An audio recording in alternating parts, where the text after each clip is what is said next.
Kusuma sini dengan NIM 241M161.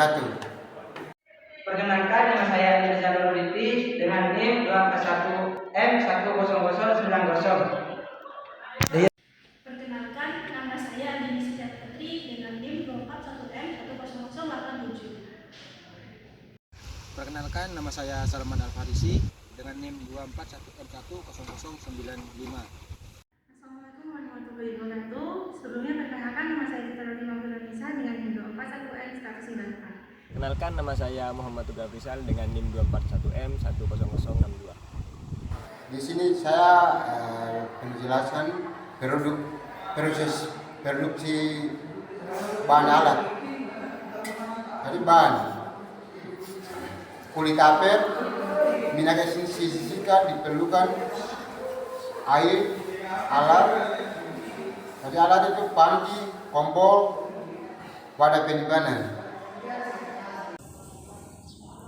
Nah, saya akan menjelaskan bagaimana cara pembuatan produk parfum dari kulit apel. Dan di sini saya akan menjelaskan langkah-langkahnya, yaitu ada 4. Yang pertama, siapkan bahan. Bahannya itu ada 2. Ya, siapkan kulit apel yang segar dan bersih. Dan yang kedua yaitu siapkan minyak esensial. Dan langkah kedua yaitu merebus. Masukkan kulit apel ke dalam panci, lalu tambahkan air secukupnya sekitar 2 atau 3 gelas. Setelah itu lalu rebus campur tersebut di atas kompor dengan api yang sedang kurang lebih selama 20 menit. Dan langkah ketiga itu menambahkan minyak esensial. Setelah direbus, angkat panci dari kompor, lalu tambahkan minyak esensial secukupnya, tujuannya untuk meningkatkan aroma. Dan langkah terakhir yaitu langkah keempat, yaitu menyaring. Menggunakan saringan untuk memisahkan kulit apel dari larutan. Lalu pastikan larutan yang tersisa dalam cairan kental yang harum. Selanjutnya, saya akan membahas manajemen keuangan, khususnya tentang biaya produksi. Pertama, biaya untuk 3 botol adalah 18.000. Jadi biaya per botolnya itu 6.000. Selanjutnya, biaya apel. Biaya apel ini 30.000, yang berarti biayanya per apel 6.000. Untuk minyak esensial, biaya per botol itu 4.000. Jadi semuanya 3 botol itu 12.000. Selanjutnya total biaya. Jumlahkan semua biaya itu menghasilkan total biaya 16.000 per botol. Harga jual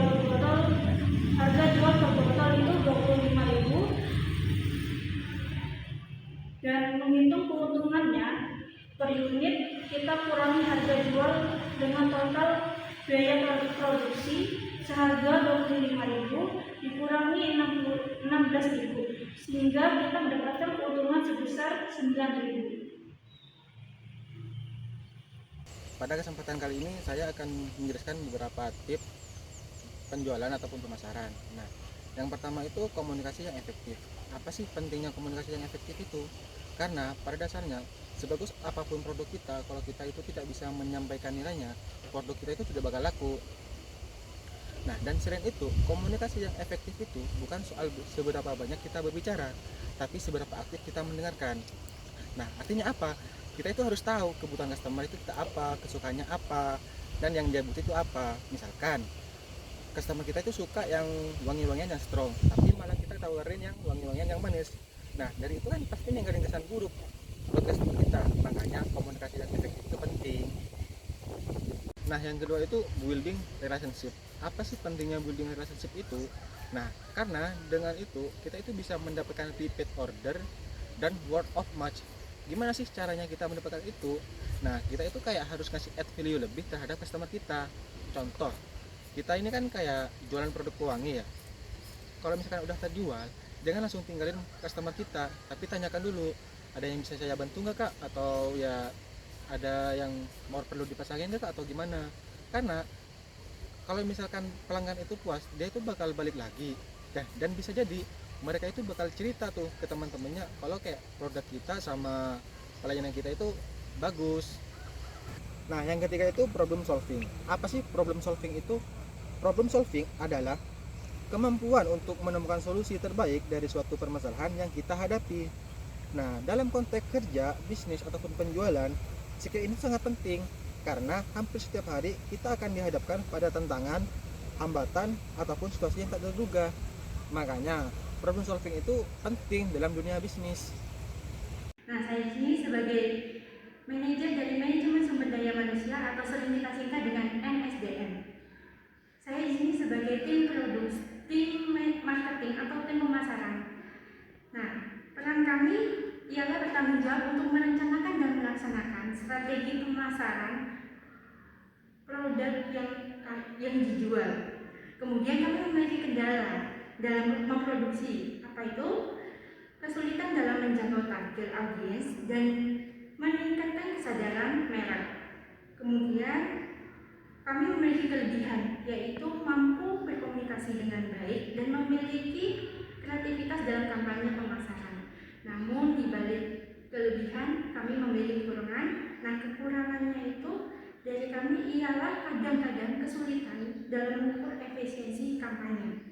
Selanjutnya sebagai tim produksi yang dimana peran kami dalam mengelola proses pembuatan produk dan memastikan kualitas.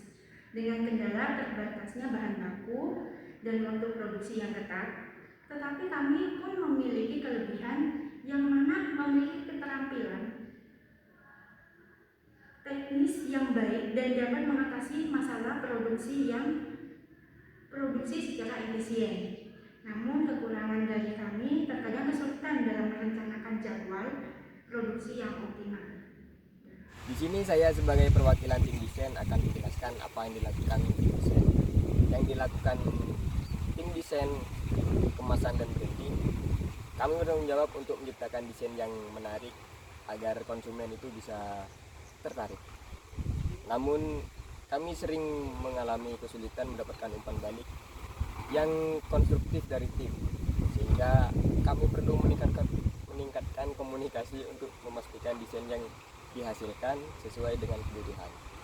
Meskipun kami memiliki kelebihan dan kreativitas dan visi desain yang jelas, kami juga perlu banyak memperbaiki agar tidak terlalu terjebak dalam detail sehingga proses desain bisa lebih efisien. Saya perwakilan dari kelompok 6. Mungkin sekian dari kelompok kami. Jika ada salah atau kata, tolong dimaafkan. Terima kasih. Wassalamualaikum warahmatullahi wabarakatuh.